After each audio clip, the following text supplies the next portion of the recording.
Muchas veces no entendemos por qué y nos hacemos preguntas: ¿por qué pasó esto? ¿Por qué tengo que pasar aquello, Señor? ¿Por qué permitiste que pase esta situación o aquella otra? Pero todo tiene un porqué, todo tiene, y aunque muchas veces renegamos y muchas veces hasta nos hemos enojado con Dios, me ha pasado, me enojé con Dios, tuve que pedirle perdón a Dios porque no entendía por qué tenía que atravesar esa situación si yo había orado para que las cosas salgan así, así, así. Pero los planes a veces de Dios son otros. Entonces nosotros no entendemos a veces, entonces nos enojamos con Dios. Lo primero que hacemos, dejamos de congregarnos, dejamos de orar, dejamos de buscar a Dios, dejamos de servir a Dios. Lo primero que hacemos, sacamos las manos de la obra de Dios, y muchas veces queremos tirar la toalla. Entonces este mensaje es a modo de recordatorio, lo que produce en mí las pruebas, para que usted se pueda gozar en la prueba, se pueda gozar también en la lucha y le pueda dar gracias a Dios también por las luchas y las pruebas que pasamos, ya sea los matrimonios, las familias, a nivel iglesia, todo. Gócese, porque entonces hay algo que se está preparando grande de parte de Dios, una bendición tremenda de parte de Dios para nuestra vida. Y cuando suele pasar mucho también cuando una persona es nueva en el camino, ¿no? Sufre muchos ataques. No, para el enemigo igual no hay nuevo, no hay viejo, el enemigo cuando quiere ataca, ¿sí? Pero bueno, a los nuevitos obviamente los atacan enseguida y dicen: pero como yo antes no estaba en el camino de Dios y no me iba tan fuerte las luchas como tengo ahora que estoy en el camino de Dios. Y es que Dios nunca prometió que nos iba a ir de rosas. Dios nunca prometió que íbamos a ser completamente felices ni nada de eso, no. Él dijo que en esta tierra íbamos a atravesar diferentes dificultades, oposiciones y todo. Íbamos ¿cómo es que dice la palabra? En el mundo íbamos a tener aflicciones, pero que estuviéramos confiados, porque Él ya venció por nosotros en la cruz del Calvario. Entonces nuestra tarea es seguir confiando. Ahí se ve la verdadera fe. Entonces el primer propósito que encuentro, yo lo veo en el libro de los Hechos 16:25, que me lo van a poner ahí en la pantalla y lo vamos a leer. Se trata de lo que sufrió Pablo y Silas. Pablo y Silas dice que ellos Pablo estaba con los discípulos y iban a cierto lugar, a cierta ciudad. Allá dice que se encontraron con una joven que tenía un espíritu de adivinación. Esta joven dice que iba gritando, por muchos días lo hizo, y evidentemente molestó a Pablo, porque Pablo sabía las fuentes de dónde provenían esos gritos, porque ella decía una verdad. Lo explicaba Lucas la otra vez en uno de los días jueves. La chica decía una verdad: son siervos de Dios, son siervos de Dios. Y era cierto que eran siervos del Dios Altísimo. Pablo junto con todos los otros apóstoles que iban sirviendo junto con él. Pero decía una gran verdad, pero la fuente de la que provenía no estaban hablando de parte de Dios, sino eran demonios en esa chica, porque tenía un espíritu de adivinación. Esto molestó al apóstol Pablo, entonces dice que la reprendió. El espíritu inmundo se fue de esa joven y se les terminó el negocio a las personas que la tenían esclava, a ella, porque ella estaba siendo esclava de una familia, de unas personas que la usaban el espíritu de adivinación de ella para lucrar, para ganar dinero. Entonces se le terminó el negocio, se enojaron de tal manera que levantaron denuncias y cosas contra el apóstol Pablo, y así fue que Pablo y Silas, ¿dónde terminaron? Presos, en la cárcel terminaron los dos. Pero yo me imagino, ¿cómo habrá estado Pablo? ¿Cómo se lo imagina usted a Pablo y a Silas? Enojados, rezongando, diciendo, ¿qué dice la palabra? ¿Qué hacían ellos ahí mientras estaban presos?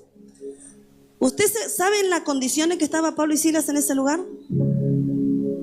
¿Alguno me puede decir la condición en la que estaban?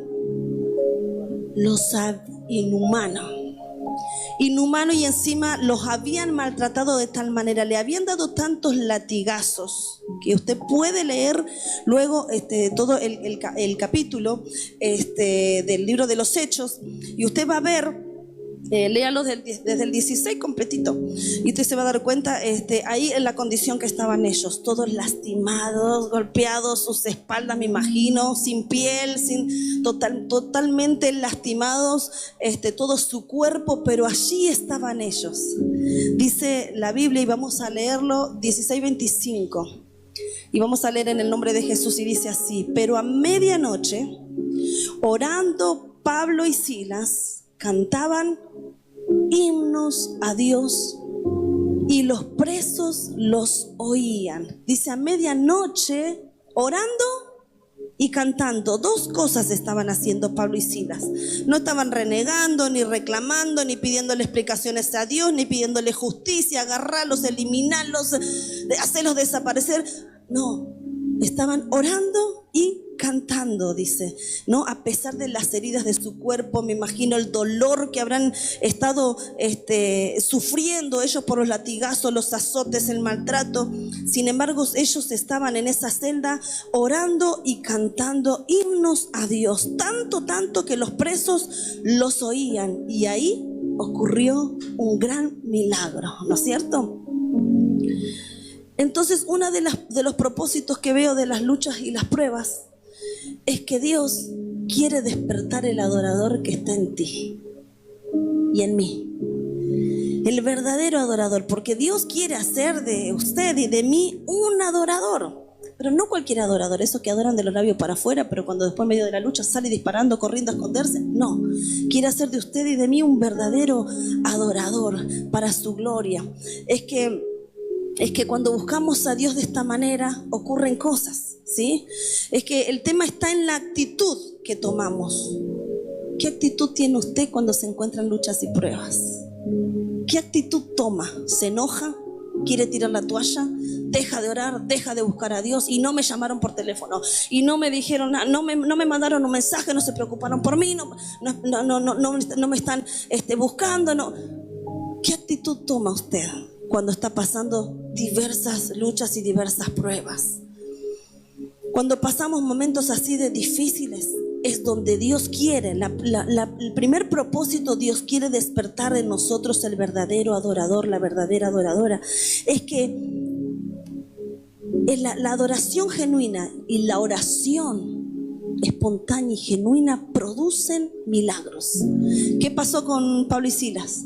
Dice que el lugar donde estaban tembló, se rompieron las cadenas, se soltaron todo. Hubo como un terremoto. De hecho, se soltaron las cadenas de ellos, y hasta el guardia dice que se asustó porque pensaron que se habían ido.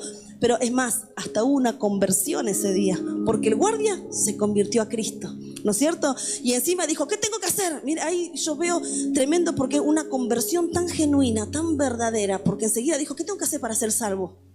Miren el poder de Dios, el milagro que hizo el Señor esa noche, a pesar de todo lo que estaba pasando Pablo y Silas. Dios hizo un milagro maravilloso por medio de la oración y la adoración de ellos. Me imagino que habrán tocado el corazón de Dios de una manera que enamoraron a Dios esa noche. Entonces Dios se manifestó con toda su gloria, ocurrió ese terremoto, ese lugar tembló, se soltaron las cadenas de ellos, y el hombre ahí se convirtió y dijo, ¿qué tengo que hacer para ser salvo?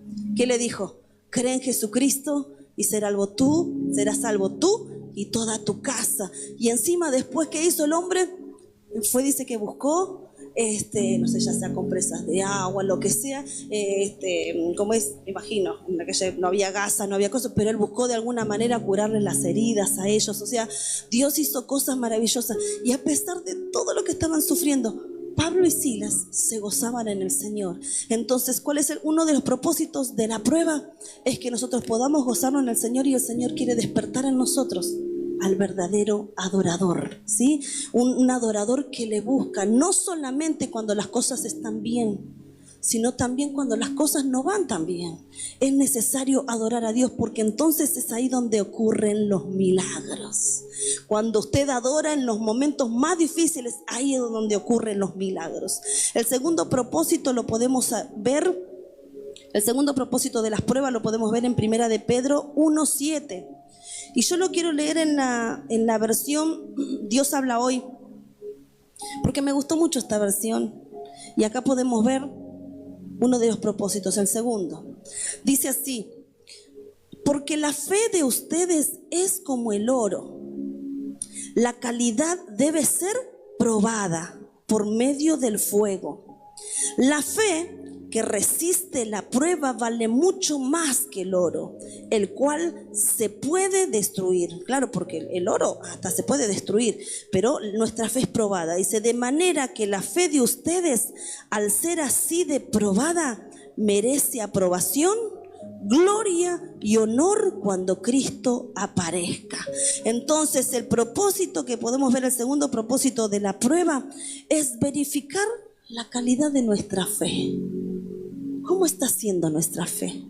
¿Es una fe de los labios para afuera? Porque mucha gente dice: sí, yo creo en Dios, sí, yo tengo fe, Muchos dicen así: yo tengo fe, pero en el momento de la prueba es donde se ve realmente la clase de fe, donde se puede verificar, donde se puede comprobar, donde se puede certificar la fe verdadera, si es verdadera, si es genuina o no.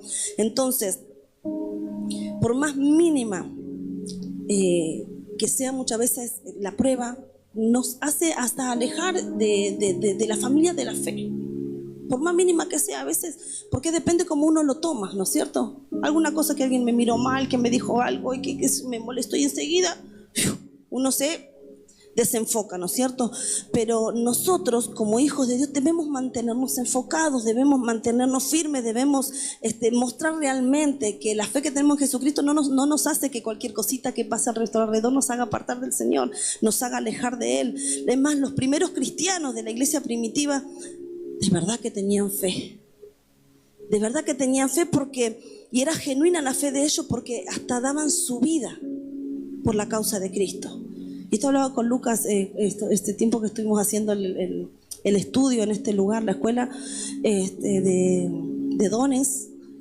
Hablamos con Lucas cosas profundas, y una de las cosas que decíamos, qué tremendo, ¿no? Porque los cristianos de la iglesia primitiva, profetas y todo lo que había, tenían una fe tan genuina, tan verdadera, que eran capaces de dar su vida por causa del Evangelio y por causa de Cristo.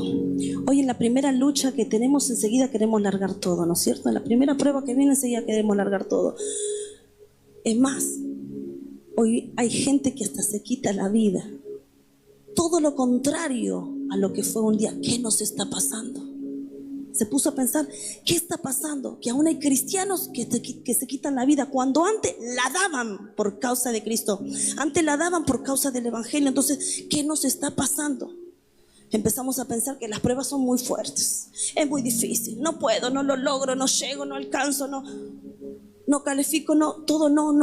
Empezamos a tener una mente negativa, cuando Cristo dio todo para que nosotros podamos afirmarnos. Además, dijo que nos plantemos en Él, que es la roca, ¿no? Es la roca inamovible. Pero esto me llevaba a pensar mucho en esto: cómo era al principio y cómo estamos siendo ahora. Entonces tenemos que meditarlo más, pensar más y decir: Señor, ¿cómo estoy caminando? ¿Qué estoy haciendo? Señor, ¿en qué estoy haciendo malo? ¿En qué me estoy desviando? ¿En qué cosas, Señor, no te estoy agradando? Yo necesito agradarte, quiero agradarte en todo, Señor, porque las luchas tienen que producir en mí. No me tengo que desanimar, las luchas no me pueden desanimar, tienen que producir algo, pero algo glorioso, y lo vamos a seguir viendo. Ahora vamos al tercer propósito, que la verdad que este tema da para más, pero voy a tratar de resumirlo. El tercer propósito lo podemos ver en Romanos 5, 3 al 4, que declara esto: y no solo esto, sino que también nos gloriamos en las aflicciones o en las tribulaciones, que también son sufrimientos, sabiendo que la tribulación produce paciencia, la paciencia prueba, y la prueba esperanza. Es decir, las aflicciones producen paciencia, ¿sí? Las tribulaciones, los problemas, los sufrimientos producen paciencia en nosotros. Y esa paciencia también es probada, porque luego nos lleva a tener esperanza.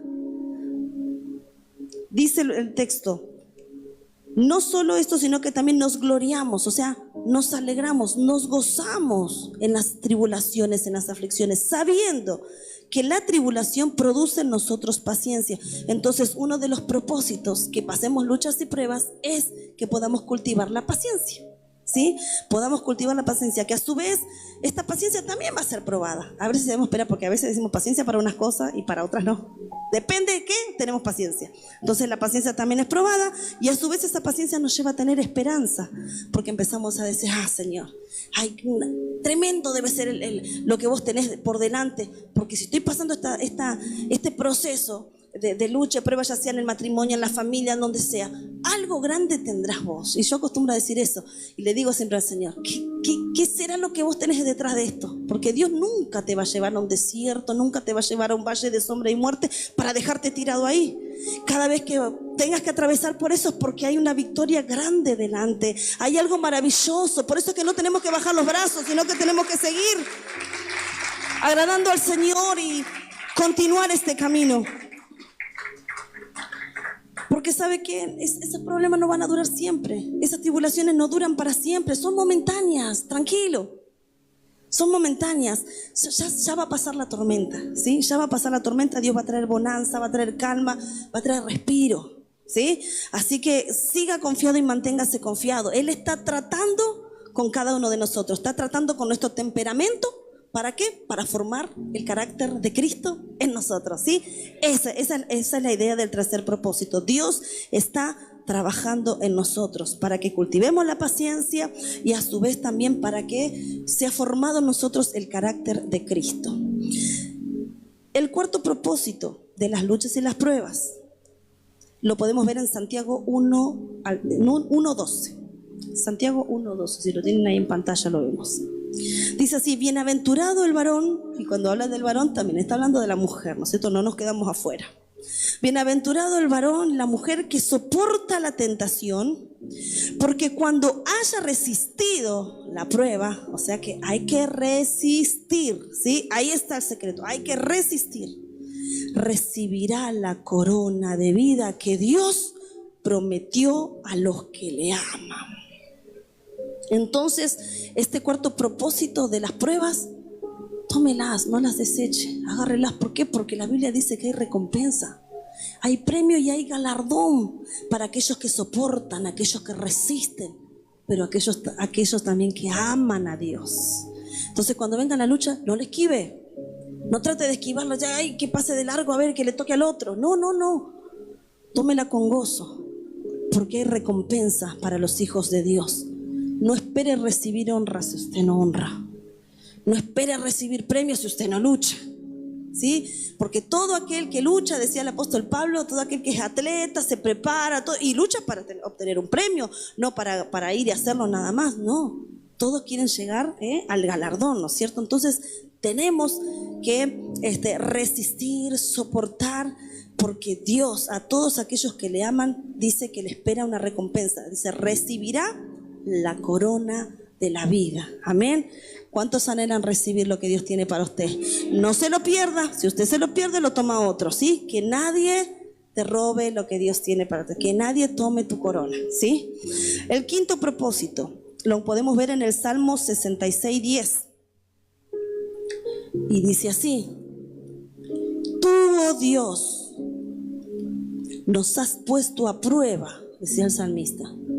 Nos has purificado como a la plata hablando del metal, ¿sí? Dice: tú, oh Dios, nos has puesto a prueba, nos has purificado como la plata. Entonces, por medio de este texto podemos ver que el propósito de las pruebas, uno de los propósitos, el quinto que yo me anoté, es que las pruebas también, ese proceso, nos purifican. Nos procesan, nos refinan, nos purifican. O sea, las pruebas tienen mucho propósito. Entonces no las esquivemos, ¿sí? Porque cuando pasamos por esas luchas y pruebas, dice que nos estamos purificando, ¿eh? El Señor nos está procesando, nos está purificando, refinando. ¿Para qué? Para que podamos, para sacar el brillo que está en nosotros. Dios es poderoso para sacarnos de cualquier situación. Pero ¿qué pasa?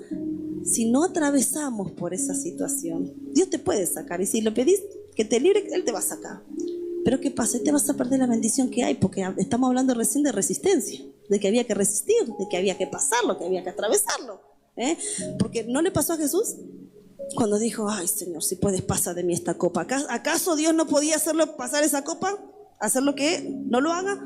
Pero después dijo, no, que no se haga mi voluntad sino la tuya. Imagínese, si él no pasaba por eso, si Jesús en la cruz del Calvario se bajaba de la cruz, ¿qué pasaba? No iba a ver la victoria que hubo sobre Satanás, sobre sus demonios y todo lo que habla la palabra de Dios, ¿no? Que Dios, Jesucristo allí en la cruz del Calvario dice que expuso a Satanás y a todos sus demonios, triunfando sobre ellos en la cruz, los expuso públicamente, venció a la muerte, venció al pecado, tenemos vida eterna, salvación, todo por medio de la cruz. ¿Qué hubiera pasado si no hubiera pasado? Usted y yo no estaríamos acá. No habría gracia, no habría, ¿no es cierto?, limpieza de los pecados, no hubiéramos obtenido lo que hoy tenemos, redención.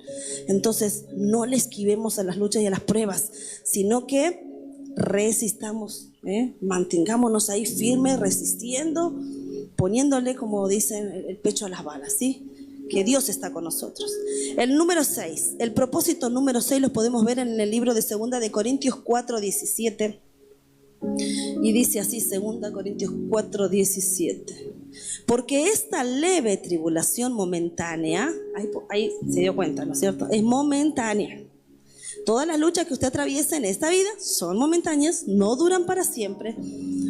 Entonces dice, porque esta leve tribulación, y encima leve, y la verdad que es leve ahora, porque difícil la pasaban, ¿no es cierto?, los mártires, ¿no? Todos aquellos que fueron torturados, aún muertos, y por causa del Evangelio, por causa de Cristo. Dice, porque esta leve tribulación momentánea produce en nosotros un cada vez más excelente y eterno peso de gloria. O sea, mira lo que producen en nosotros las luchas y las pruebas, las dificultades, las tribulaciones. Producen un más excelente y eterno peso de gloria. Las pruebas y las luchas, las tribulaciones no duran para siempre. Gracias a Dios. ¿Cuánto dicen gracias a Dios? Claro, gracias a Dios que no duran para siempre.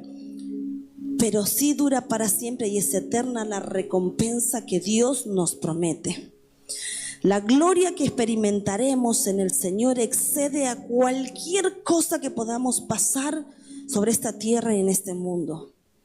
Gracias a todas estas pruebas que atravesaremos, que ya hayamos atravesado, estemos atravesando o atravesaremos en el futuro, gracias a todas estas pruebas es que si la pasamos tomados de la mano de Jesús, Él nos dará recompensas gloriosas y eternas. Preocúpese, iglesia, si no las está pasando. Preocúpese porque Dios a sus hijos jamás les prometió una vida de rosas, ¿no? Para nada. Dios sí nos prometió espinas, sí nos prometió momentos difíciles, pero también nos prometió una gloria eterna al lado de Él, ¿sí? Entonces manténganse fieles, manténganse íntegros, manténganse firmes en el Señor. No le esquive a las luchas y a las pruebas, porque si usted anotó bien todo esto es lo que le espera a usted y a mí en lo eterno. Y acá, ¿cuál es la promesa de Dios? Que Él va a estar con nosotros. Tranquilo, tranquila. El Señor va a estar con nosotros. No le esquivemos, resistamos, mantengámonos firmes y constantes, creciendo en el Señor siempre. Amén. Que Dios te bendiga, iglesia. Este mensaje es a modo recordatorio, ¿sí? Que si estás pasando momentos difíciles, el Señor está a tu lado y a mi lado, ¿sí? Siga confiando, siga creyendo. Y cuando usted vaya, Señor, anda delante mío, anda abriéndome paso, anda abriendo camino. Yo voy así, a los cielos, yo me agarro de tu mano y me dejo llevar, ¿sí? Así vaya. Me agarro de vos, Señor, y me dejo llevar, porque sé que estás conmigo, ¿sí? Tu vara y tu callado siempre me van a infundir aliento. Te invito a que inclines tu rostro.